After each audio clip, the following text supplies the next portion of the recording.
नमस्कार। श्री श्री रामकृष्ण कथामृत कथामृतं तप्तजीवनं कविभिरीडितं कल्मषापहं श्रवणमङ्गलं श्रीमदादतं भुवि गृह्णन्ति ये भूरिदा जनाः।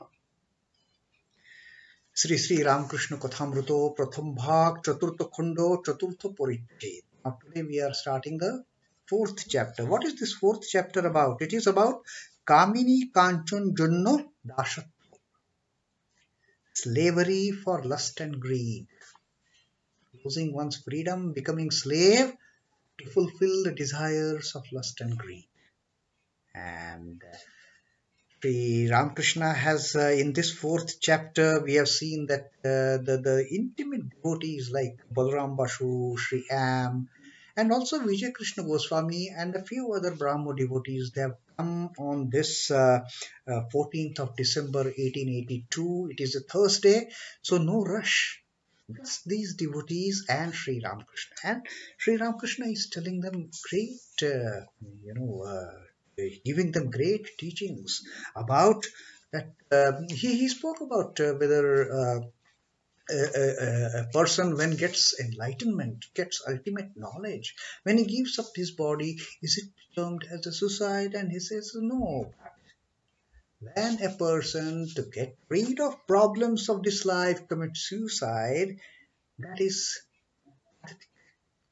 he doesn't get liberation. In fact, he starts his next birth also with the same problem for which he ended his previous birth. That continues. And then Sri Ramakrishna tells about the four types of people in this world. When talking about this, enlightened souls and all, he talks about four types of people: the bound souls, those seeking liberation, the liberated, and the ever free. And then when Vijay asked him that how these bound souls can get liberation, is there ways? Ramakrishna says yes. They have to have a strong dispassion. They have to have a strong commitment. They have to have a strong determination.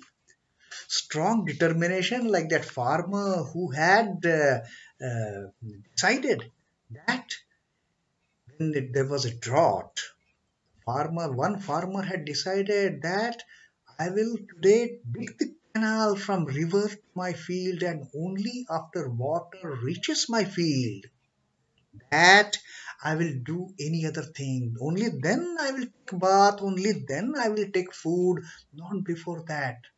And what a great dogged determination it was. Yes, I will not take break. Not like that farmer, the another farmer whose example Sri Ramakrishna gave, that when his wife came to call him for lunch, immediately this fellow throws his spade away. He was also digging, but not a dogged determination, not a stern determination. The moment his wife came to call him for lunch, he just threw his spade and he said, "Come, let us have food. Then I will dig the well, dig the canal." But the second man, he didn't budge towards any other activities. His only intention was to bring waters to his farm so that he could irrigate his crop. And only when the waters reached his farm, his field, then coolly he went to his home and told his wife, in very strong words, that okay, now give me oil for massaging, then I will take bath, and in the meantime prepare a nice tobacco smoke for me. And he took bath, then he had his food, he enjoyed his smoke, and then he just slept. And it was a heavy loud snoring. He enjoyed his sleep because he could do it, because with all the determination he had reached his objective of bringing water from river to his field. So that kind of determination, if one has, yes, even the bound souls can get liberated. And now in this fourth chapter, mm, Sri M starts with another shlok from the Bhagavad Gita. आपूर्यमाणम् अचलं प्रतिष्ठं समुद्रमापः प्रविशन्ति यद्वत् तद्वत्कामायं प्रविशन्ति सर्वे स शान्तिमाप्नोति न कामकामी. This is the 70th shlok from the second adhyaya of Sankhya Yoga that Sri Krishna is telling Arjuna. Now, what this means, let us take the help of Swami Chidbhavanandaji's commentary. Apuryamanam achala pratishtham samudram apaha. Apuryamanam is filled from all sides. Achala pratishtham, based in stillness, fixed in stillness. Achalam. Achala is stillness. Pratishtham, established in stillness. Samudram, ocean. Apaha, waters. Vishanti, Tadvat, as waters enter. The sea, which is established in firmness. And the water is filled from all sides. Tadvat, in the same way. So, Kamaha, desires, Yam, whom, Vishanti, enter, Sarve, all, yeah, in the same way, all desires when they enter whom? Saha, he, Shantim apnoti, attains peace. No kamakami, not the desirer of desires. The literal meaning of the shlok is not the desirer of desires, the man, he attains peace, in whom all desires merge. Just like as rivers flow into ocean which is full and unmoving. Like the rivers, where water is moving. As this moving water of rivers gets merged with the ocean, which is unmoving. Ocean by itself is unmoving, it is only the waves that are moving.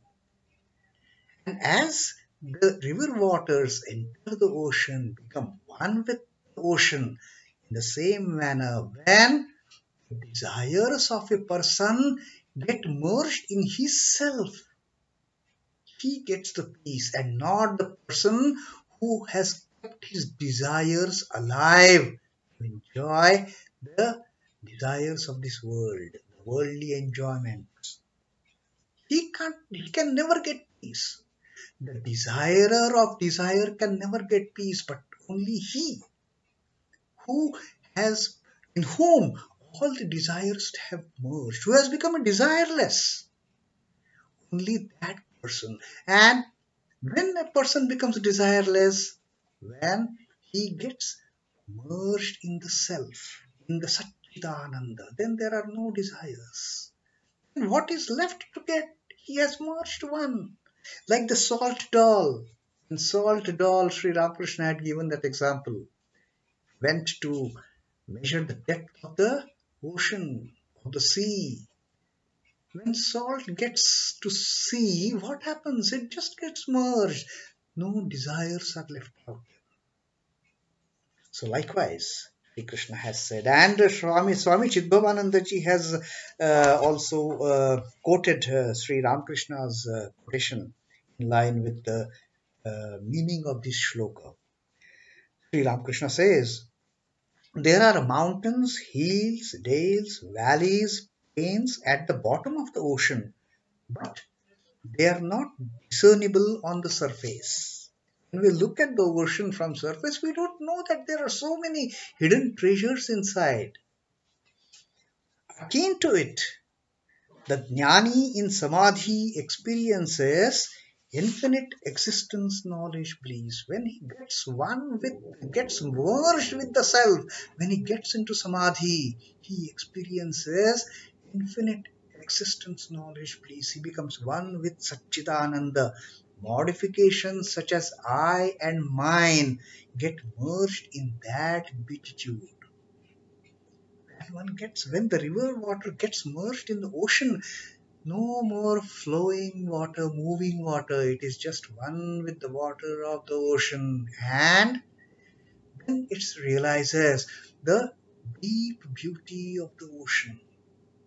So likewise, when a person gets merged, when all the desires get merged in the self, then there are no more desires to be enjoyed, desires to be desired. Nothing.